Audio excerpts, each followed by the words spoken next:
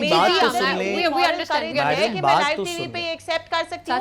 Unfortunately unlike a lot of other people جو غلط statements T V پہ آ کر دیتے ہیں اور بڑے کانفیڈنس کے ساتھ دیتے ہیں. میڈم آپ سے ایگری کر رہے ہیں, میڈم آپ نہ لڑیں, ہم آپ سے ایگری کر رہے ہیں, ہم آپ سے نہیں, آپ ایگری کر بالکل رہے ایگری نہیں کر رہے. بات تو نہ سن کسی لیں, بند کمرے کے اندر کوئی لیجسلیشن ہوئی. بند کمروں میں لیجسلیشن اس وقت ہوا کرتی تھی جب ایک کرنل جو ہے وہ نیشنل اسمبلی کو چلاتا تھا. میڈم ابھی بھی ایک کرنل کچھ جگہوں کو چلاتے ہیں, گزارش یہ ہے. ابھی میں نے بڑی اگر ایک بات سن لیں, یہ بات کی ایک بات کہ سن جی لیں I madam, am happy to answer all madam ایک بات سن لیں, میڈم ایک اگر آپ بات سن مجھے لیں, جنرلی کہیں گی کہ بل کیا کہتا ہے, I can't answer that because I have not read the entire bill as I was busy in legislation at my legislature جو میرا مینڈیٹ ہے پنجاب کی عوام کی طرف سے. لیکن آپ لوگوں کو عادت ہی نہیں ہے کہ آپ لوگ اس چیز کو دیکھیں یا سنیں کہ کوئی شخص ایکچولی اپنا کام کر رہا ہے. آپ کو انہونی سی بات لگتی ہے کہ کوئی اپنا کام کر رہا ہے. آپ کا دل ہے کہ ہر شخص ہر کسی کام میں ٹانگ اڑا کے رکھے. سن تو لیں, ہم آپ سے, نہیں کیوں سن لوں, میں آپ کی سن رہی ہوں. آپ نے یہ بات تیسری دفعہ کی بیرسٹر صاحب, تب میں نے آپ کو جواب دیا. میڈم اگر آپ سن لیں گی اور حکومت سنتی آ رہی ہے, آپ کے تیسری دفعہ کہنے پہ میں نے آپ کو جواب دیا. پہلے 2 دفعہ آپ نے سیم سٹیٹمنٹ دی. میڈم اگر آپ آمنا شاہ صاحب کا جواب لے لیتے ہیں 30 سیکنڈز میں, وہ کچھ کلیریفائی کرنا چاہتے ہیں, پھر بریک کی طرف جاتے ہیں. And we agree with you. ہم میڈم سے گزارش ہے کہ آپ اس کو پرسنل اٹیک نہ لیں. کہنے کا مقصد یہ ہے کہ ایک نیشنل ڈیبیٹ, میڈم اگر آپ انگریزی سے تھوڑا سا نیچے آئیں گی نا تو ہم اس کو بہتر بات کر سکیں گے. بات یہ ہے کہ کیا اس ملک میں ٹیکس ریفارم پہ نیشنل ڈیبیٹ ہوئی ہے یا نہیں ہوئی. کیا ہم سب نے بیٹھ کے مہینہ 2 مہینے ایکسپرٹس کو بٹھا کے ایک پبلک ڈیبیٹ کیا یا نہیں کی. اگر کی ہوتی, جو کہ میرے خیال میں کرنی چاہیے, تو پھر اس سے فرق نہیں پڑتا کہ آپ پچھلے 4 دن اپنی اسمبلی کے کام کر رہی تھی, کیونکہ ہر ٹیلی ویژن کے اوپر یہ بات ہو رہی ہوتی کہ ٹیکسز میں کیا کریں, ڈیجیٹل میڈیا پہ ہو رہی ہوتی, مہینہ ہوتی, 2 ہوتی, 4 ہوتی, تو سب کو پتا ہوتا. سوال یہ نہیں ہے کہ آپ کا ایمبٹ ہے یا نہیں ہے. ٹھیک ہے, آپ پروونشل اسمبلی کے اندر ہے, آپ کا ایمبٹ نہیں, بات پوری کرنے دیں پلیز. مجھے بریک کی طرف جانا. ہمارا ایشو یہ ہے کہ نیشنل ڈیبیٹ نہیں ہوئی, اس کے اوپر کوئی پبلک کنسنسس نہیں ہوا. ٹھیک ہے, آمنا بریک کی طرف جانے, معذرت کے ساتھ آپ کو انٹرپٹ کرنے. میڈم نیشنل ڈیبیٹ کمیٹیز کی بات نہیں ہو رہی, نیشنل ڈیبیٹ کی بات ہو رہی ہے جو پبلک ڈیبیٹ ہو کہ ہم ٹیکسز میں کیا کریں گے. یہ آپ نے نہیں کی. ناظرین ہماری گفتگو جاری رہتی ہے, بریک کے بعد ٹیکسز چاہیے. اگر پبلک نے پالیسی بنانی ہے تو اپنے نمائندے کس لیے چن رہے ہیں؟ میڈم نمائندے پبلک سے بات تو کریں گے نا پالیسی بناتے ہوئے, نمائندوں نے تو چنا بھی نہیں ہے آپ کو. ریپرزینٹیٹیوز آف دی پیپل پھر اس کے بعد واپس آتے ہیں. بریک کے بعد آئیں گے. ڈونلڈ ٹرمپ نے جو اہم دورے کیے اس پہ ذرا نظر دوڑاتے ہیں. Welcome back to Public Plus. ابھی ہم بات کرتے ہیں کچھ دنیا میں ہونے والی سیاست کی, یا پھر سیاست کی دنیا میں کیا ہو رہا ہے اس پہ ذرا بات کرتے ہیں. ڈونلڈ ٹرمپ کے اس ہفتے انتہائی اہم دورے ہوئے, خاص طور پہ سعودی عرب کی اگر بات کیجیے, اہم دورہ کیا. اچھا, کوئی بھی ان کا دورہ ایسا نہیں تھا جس میں انہوں نے پاک بھارت تنازع سے متعلق بات نہیں کی, سیز فائر سے متعلق بات نہیں کی, اور اپنے کردار کے بارے میں بات نہیں کی کہ میں نے تجارت کا انہوں نے تذکرہ کیا کہ تجارت کو ہتھیار بنا کے ان دونوں ممالک کے درمیان جو ہے وہ سیز فائر کرایا ہے. اب جو مسئلہ کشمیر پہ ڈونلڈ ٹرمپ کا جو ایک بیان سامنے آیا تھا, جو ان کی جس میں انہوں نے انٹرسٹ شو کیا تھا, اس سے متعلق بڑی سیریس قسم کی گفتگو اس لیے بھی ہے کہ ایک طرف تو چلے ڈی جی ایم اوز کا جو وقتاً فوقتاً رابطہ جاری ہے پاکستان اور انڈیا کا, لیکن اس کے علاوہ کیا ڈونلڈ ٹرمپ اس پوزیشن میں ہیں یا اتنے سنجیدہ ہیں, اتنے کنسرنڈ ہیں کہ پاکستان اور بھارت کے درمیان جو مسئلہ کشمیر ہے, یہ جو تنازع ہے, اس کو حل کروا سکیں. آمنا,